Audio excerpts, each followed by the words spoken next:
अंश का हिंदी अनुवाद प्रस्तुत कर सकता हूँ। प्रस्तावना।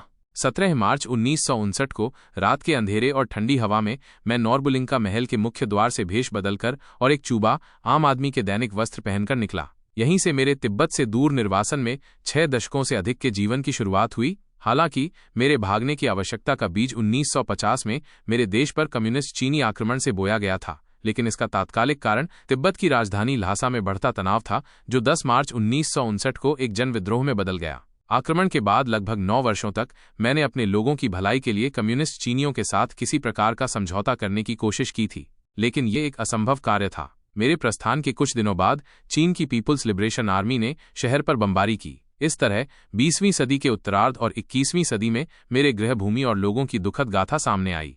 1959 में भारत में पहली बार निर्वासन में जाने के बाद से मेरा प्राथमिक कार्य तिब्बत और उसके लोगों का रहा है। अब मैं अपने 9वें दशक के करीब हूँ। तिब्बत का मुद्दा अभी भी अनसुलझा है, जबकि मेरी मातृभूमि अभी भी दमनकारी कम्युनिस्ट चीनी शासन की गिरफ्त में है। तिब्बत के अंदर रहने वाले तिब्बती लोगों को अभी भी एक सहस्राब्दी से भी अधिक समय तक 1950 से पहले अपनी इच्छाओं और अपनी संस्कृति के अनुसार जीने की स्वतंत्रता और एक लोगों के रूप में अपनी गरिमा से वंचित किया जा रहा है। चूंकि तिब्बती पहचान की कोई भी अभिव्यक्ति आज तिब्बत के नए शासकों द्वारा खतरे के रूप में देखी जाती है, इसलिए ये खतरा है कि स्थिरता और क्षेत्रीय अखंडता के नाम पर हमारी सभ्यता को मिटाने का प्रयास किया जा सकता है। ये पुस्तक मुख्य रूप से तिब्बत की ओर से कम्युनिस्ट चीन के लगातार नेताओं के साथ मेरे 7 दशकों से अधिक के व्यवहार का लेखा जोखा है। क्या आप इस अनुवाद के बारे में कोई और जानकारी चाहते हैं या कोई और सहायता चाहिए?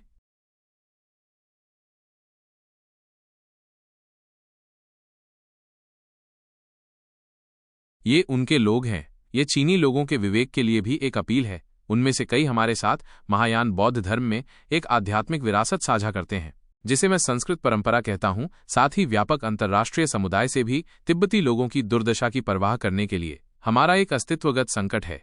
एक प्राचीन लोगों और उनकी संस्कृति, भाषा और धर्म का अस्तित्व ही दांव पर है। बीजिंग के साथ मेरे लंबे जुड़ाव से सीखे गए सबक के आधार पर यह पुस्तक ये सुझाव भी देना चाहती है कि आगे का रास्ता क्या हो सकता है, यह देखते हुए कि हमारा एक विशिष्ट सभ्यता के लंबे इतिहास वाले लोगों का संघर्ष है। यदि आवश्यक हुआ तो ये मेरे जीवन काल के बाद भी जारी रहेगा। तिब्बती लोगों को अपनी मातृभूमि का संरक्षक होने का अधिकार अनिश्चित काल के लिए नकारा नहीं जा सकता, नहीं उनकी स्वतंत्रता की आकांक्षा को उत्पीड़न के माध्यम से हमेशा के लिए कुचला जा सकता है। एक स्पष्ट सबक जो हम इतिहास से जानते हैं वो ये है, यदि आप लोगों को स्थायी रूप से दुखी रखते हैं तो आपके पास एक स्थिर समाज नहीं हो सकता।